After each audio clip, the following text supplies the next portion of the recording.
Welcome back to the Pineal community. My name is Noah Curtis and I am your host, and today I am with Tyler and we're gonna go on a garden tour and check out all the cool stuff he has going. He's growing veggies, flowers, and he just started a native plant nursery. So let's get right into it. I'll be there for the highs and lows, give you mine if your heart gets broke, by your side when you're all alone, I will be there when you're...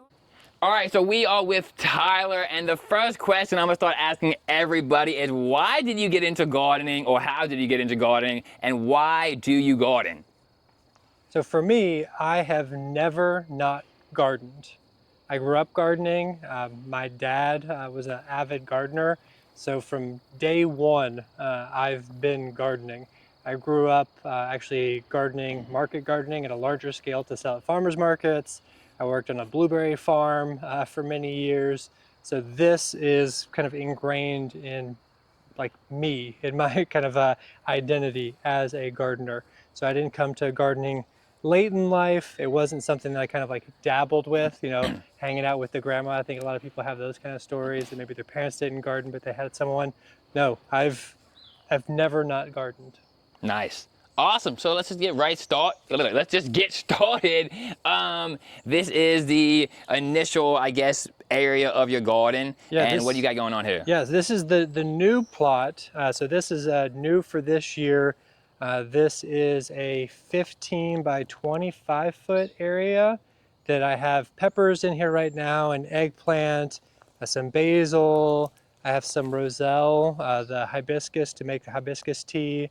And then I'll be doing a bunch of squash, some watermelons, and that'll mainly be this area.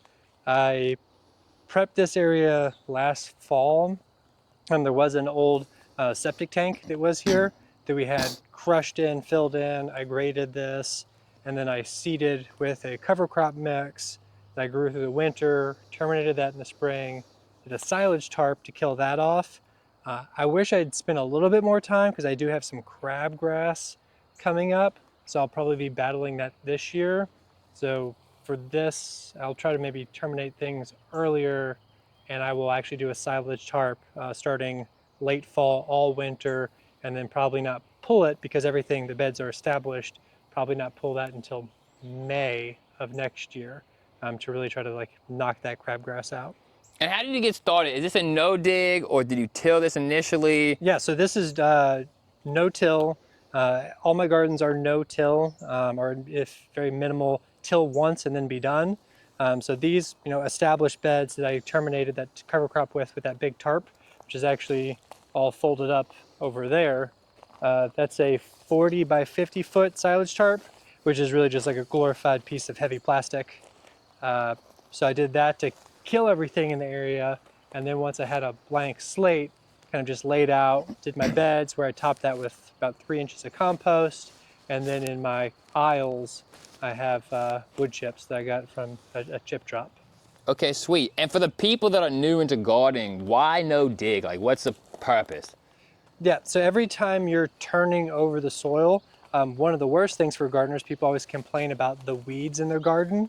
I'll have some weeds at the beginning of the year. I'd say crabgrass is going to be a problem for this one, but in my other beds that we'll eventually get to, I'll usually weed once or twice at the beginning of the year and then not have to weed for the whole rest of the season.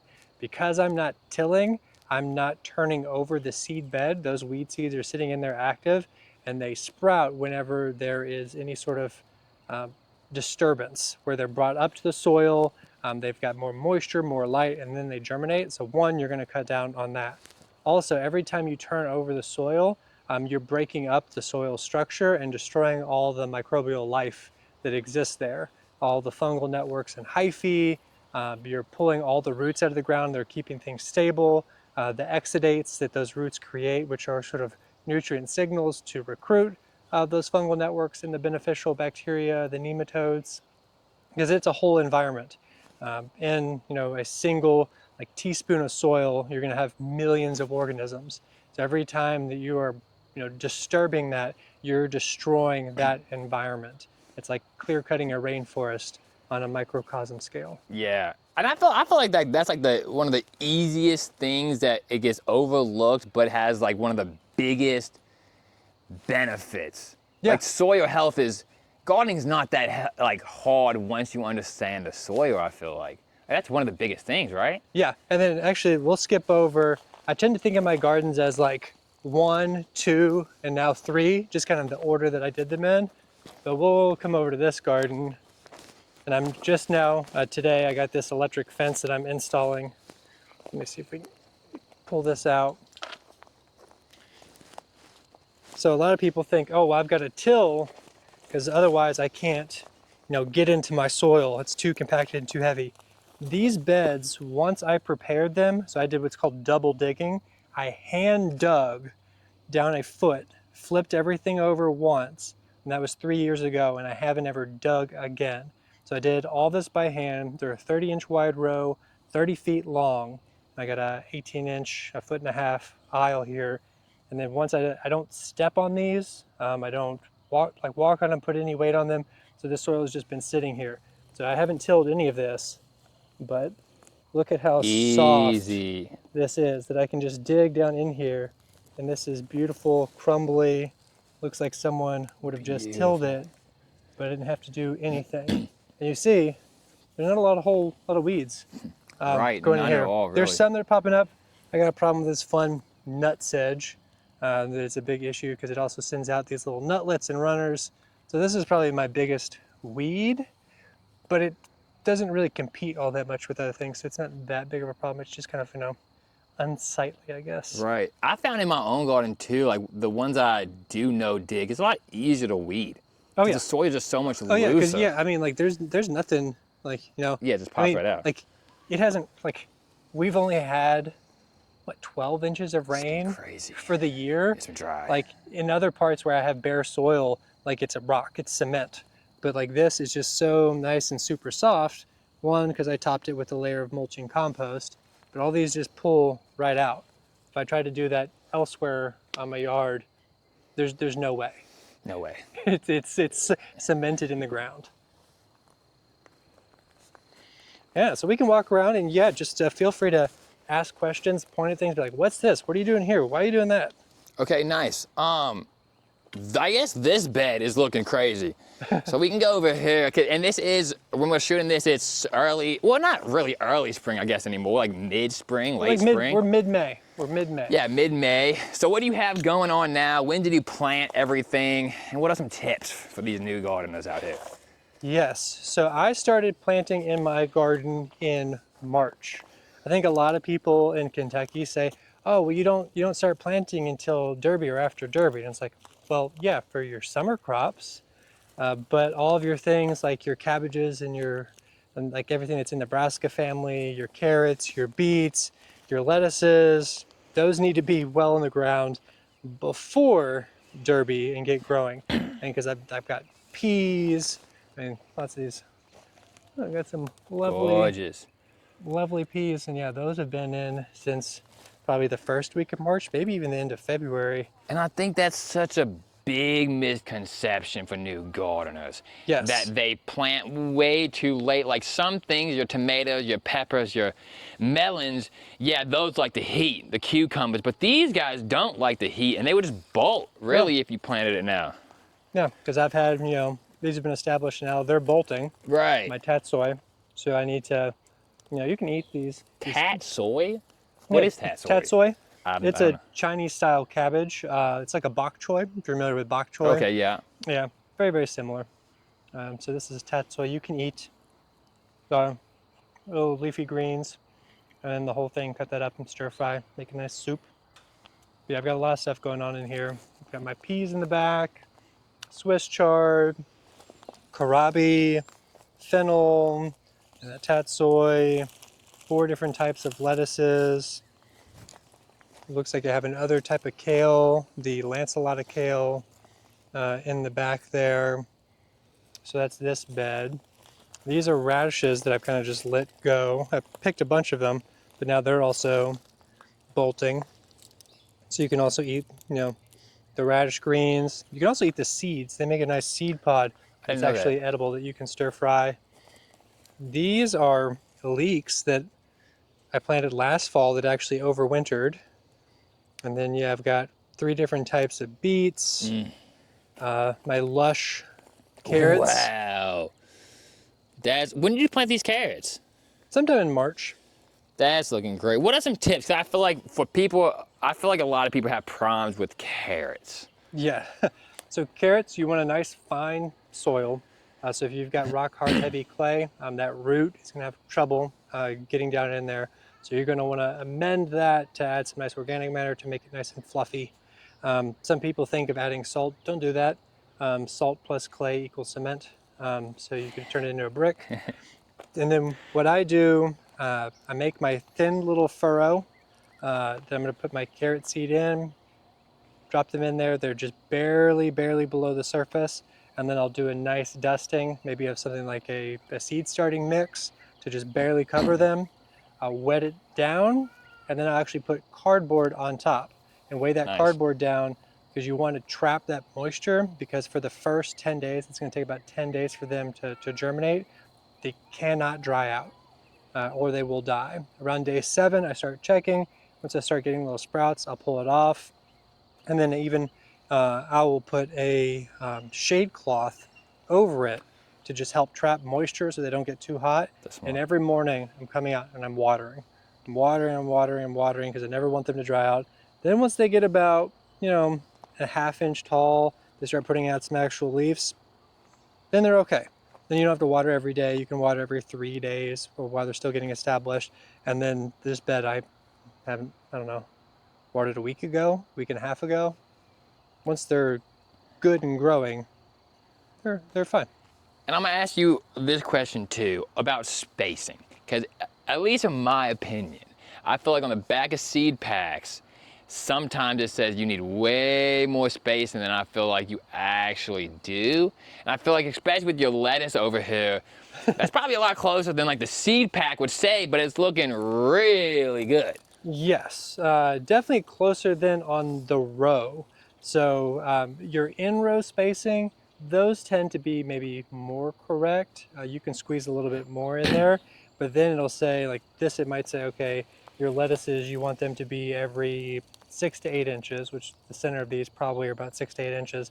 But then it would probably say between your rows, you probably want like 2 feet. Right. Well, what you can do, which is kind of borrowed from the square foot gardening method, that if you're like a home gardener, your in-row spacing, so if it said do carrots every 2 inches, well, you can have your carrots 2 inches in every direction. Your rows don't have to be spaced out a foot from one another, which it might say. They can actually be spaced out 2 inches in every direction. So your next row over could be 2 to 3 inches. So you can really stack them all in there together. Because a lot of the spacing requirements are for like mechanical weeding, or for like large agriculture to have things actually get in between the rows. But if you cram it all together, then light can't get down, so you don't have weeds actually germinating. Right. So you don't have to weed. And then if you've not turned over your soil, you're not having that problem of generating the weeds. So just, you can think about it a little bit differently and not have to have stuff so spaced out. That's what, so I did the interview yesterday, the garden tour, really beautiful garden, and it was a flower garden mostly, and she had, I mean, things were packed. Yeah. Honestly, more packed than I might plant, but it was beautiful, no diseases, there was no pests, and she was like, yeah, like, it blocks out the weeds. Yeah. And I'm like, oh yeah, it really does. And she had almost no weeds, and it was like this garden that just, with minimal effort, looked beautiful. Mm-hmm. You really got to let nature do the work sometimes, I feel like. Yes, and if you, like, for flowers, if you've ever walked out into a native prairie, there's no bare spots. That's what she said too.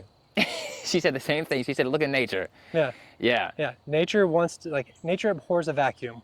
It puts something in a spot. Like, you have very rare areas. There are native ecosystems like barrens that do have, sort of open up areas. But that's because there's either disturbance of, large animals moving through, fire, or there's like just very little soil, so it's super rocky and inhospitable. But lush areas don't like open spaces.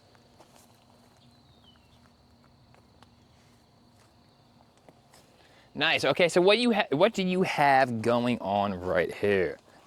So here I have a whole bunch of things in the Brassica family, plus a Swiss chard, which I don't think is in the Brassica family. I have them under row covers. They have these clips that I got from Bootstrap Farmer. Good company. They make really high quality stuff that will last.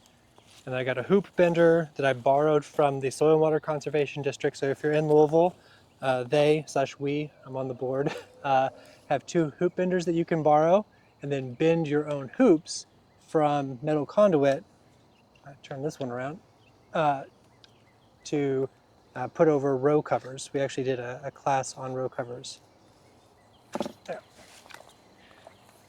Then I got insect netting, which I still have some insect pest pressure because the insects, they can get in, or if they've been nesting down in the soil.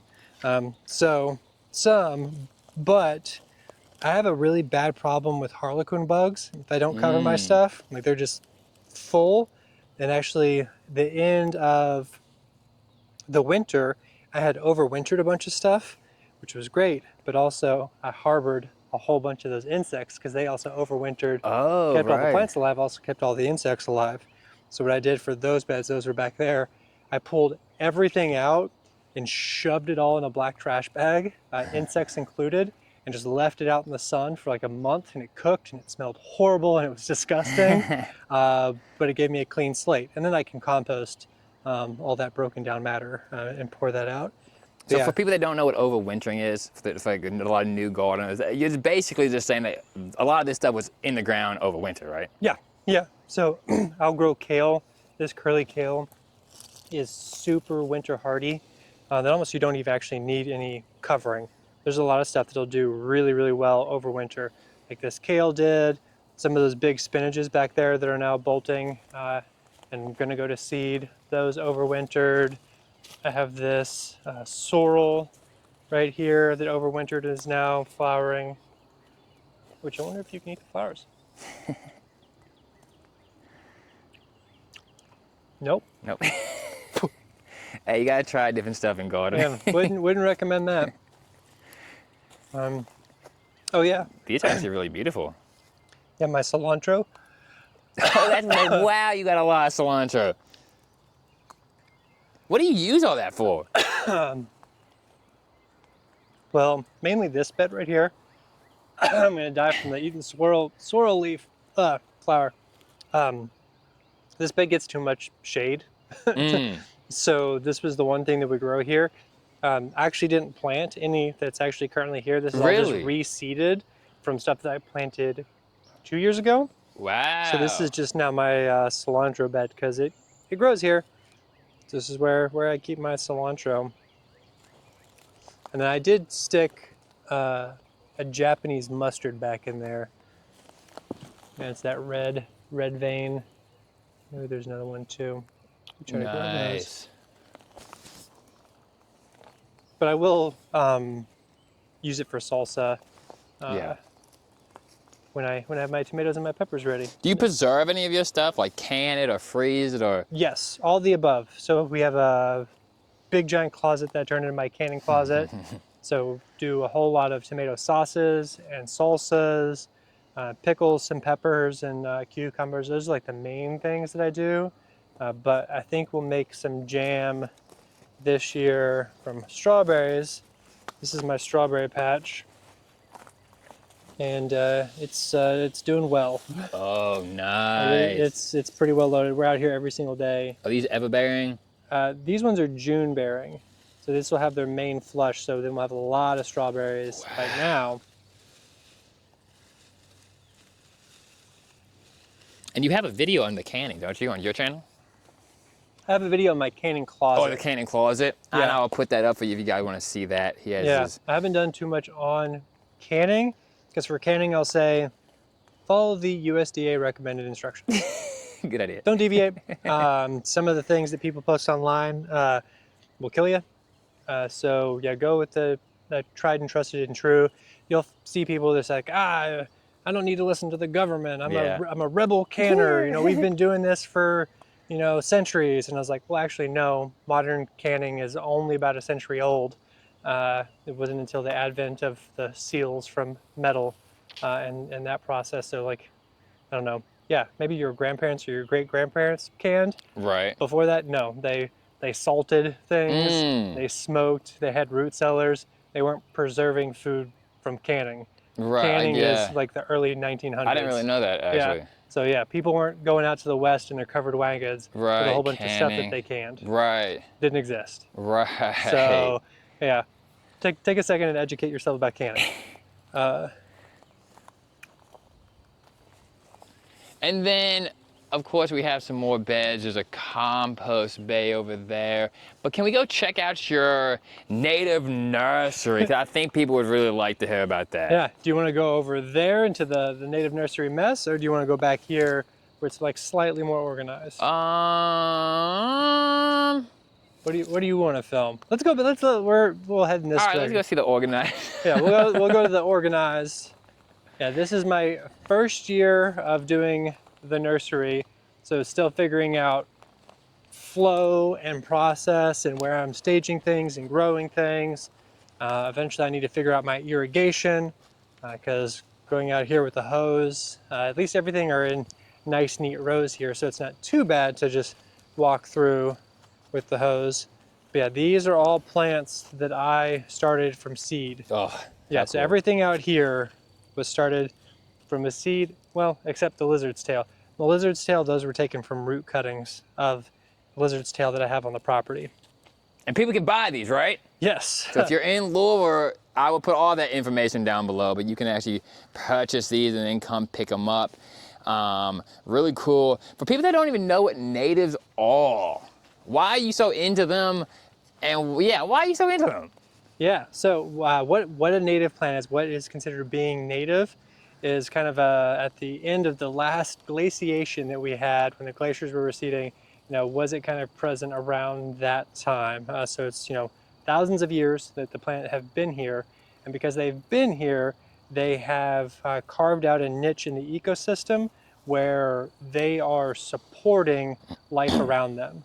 One thing with native plants, bugs eat them. That's why you want to grow them. You actually want your native plants to be eaten to support the larger ecosystem.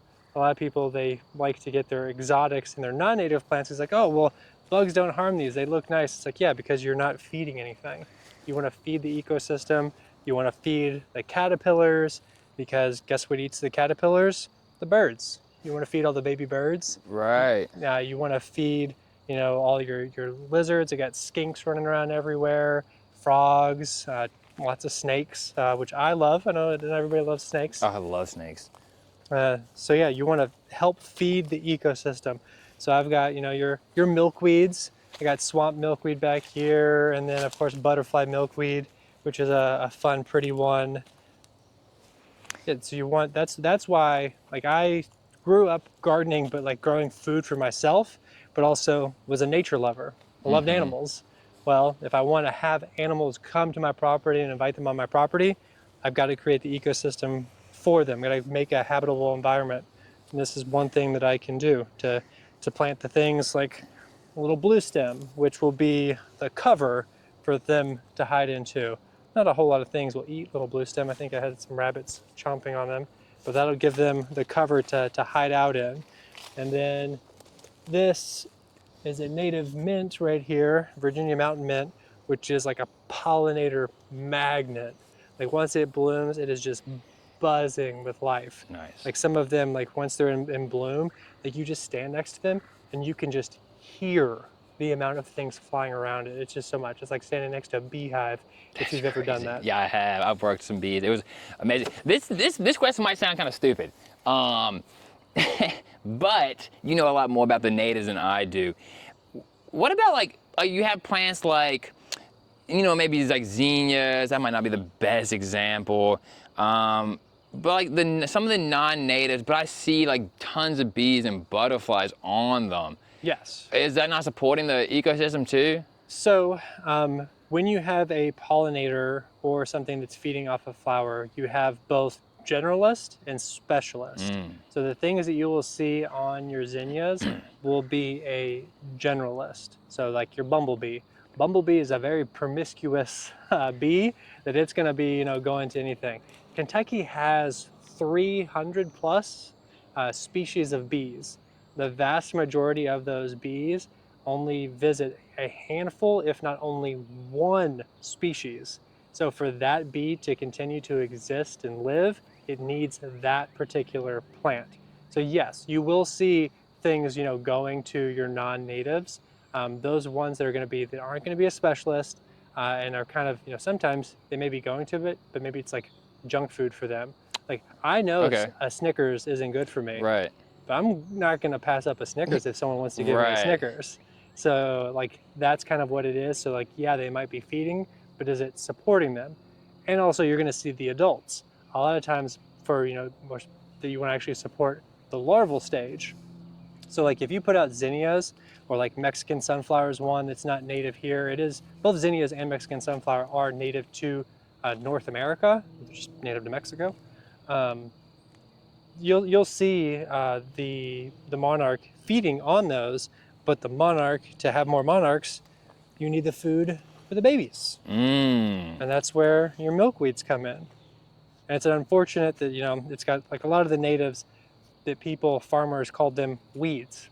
So you've got, milkweed is a weed, rosin weed. So a lot of plants that are native have very unfortunate common names because people thought that they were weeds. They couldn't eat them. So what value did they have to them? Like their cattle can't eat a milkweed. It'll poison them, but it's good for monarchs.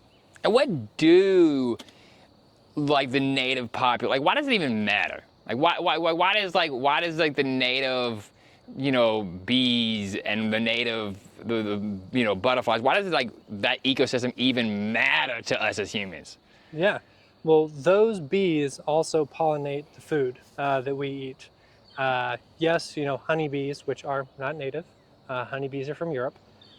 They do pollinate a lot of things, but so do our native generalists, not the specialist bees, and our moths and our butterflies. Lots of those will, but also, like right now, let's just be quiet for a second. You hear a lot of stuff. Yeah. Yeah, you can hear a lot of stuff. I mean, do you want to, like, that's nice. Right, for sure, for sure. All of those things need the native plants to survive.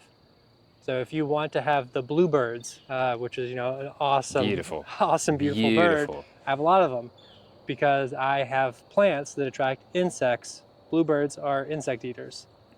So Right. that's why, yeah, if you want a bland, boring monoculture of an existence, sure, Right. don't plant natives.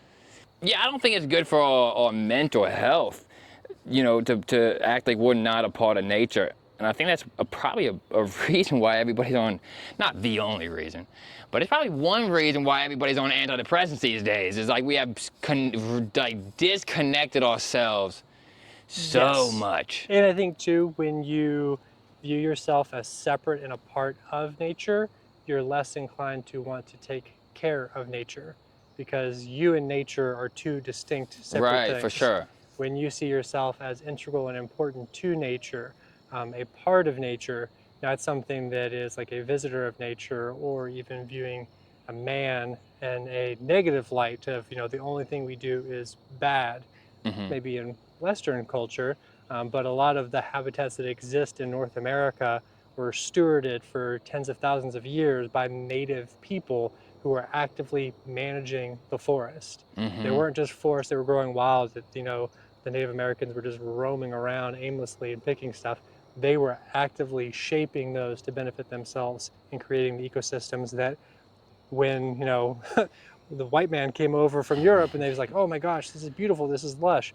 Yeah, because they had actually been taking care of it and tending to it as a steward of the environment, not someone who is just exploiting and extracting from it. So you think humans can actually be good? Yeah. For like I think sometimes people get like a little bit of negative feeling about like some like the native Nazis, quote unquote. And I love native guys, but because they think that sometimes those people like hate humans almost. It kind of feels like sometimes, but like, really, humans aren't bad. Like, Yeah, we can be really amazing, Yeah. or we can be bad. we can be bad. Yeah, for sure. Yeah, our the vast majority recent track record of history, maybe not the best, Not the greatest. but can be a major force for good and can relearn. We don't have to learn how to live with nature. We need to relearn Right. how to live and coexist with nature.